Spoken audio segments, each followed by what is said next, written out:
আজকে দুপুরে লাঞ্চে ছিল ডাল, আমের চাটনি, কাতলা মাছের কালিয়া আর হচ্ছে সর্ষে পমফ্রেট।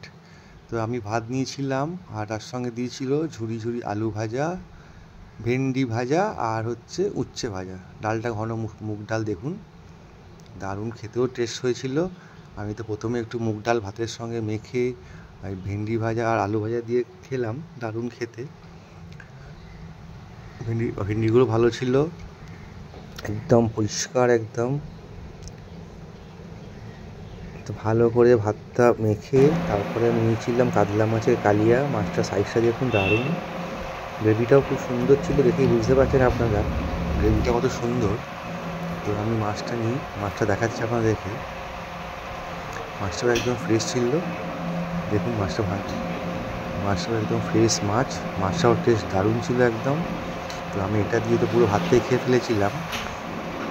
ভালো করে ভাতটা মেখে বা মাছটা দিয়ে খাওয়ার পরে আবার একবার ভাত নিয়ে ফেলেছিলাম, কারণ সর্ষে পমফ্রেটটা খেতে হবে। দেখুন সর্ষে পমফ্রেট সাইজটা দেখুন, স্ট্যান্ডার্ড সাইজ একদম একদম বড় সাইজ, এক হাতের মতো সাইজ একদম পমফ্রেট। মাছটাও দারুণ ছিল আর সর্ষে গ্রেভিটা খুব দারুণ বানিয়েছিল।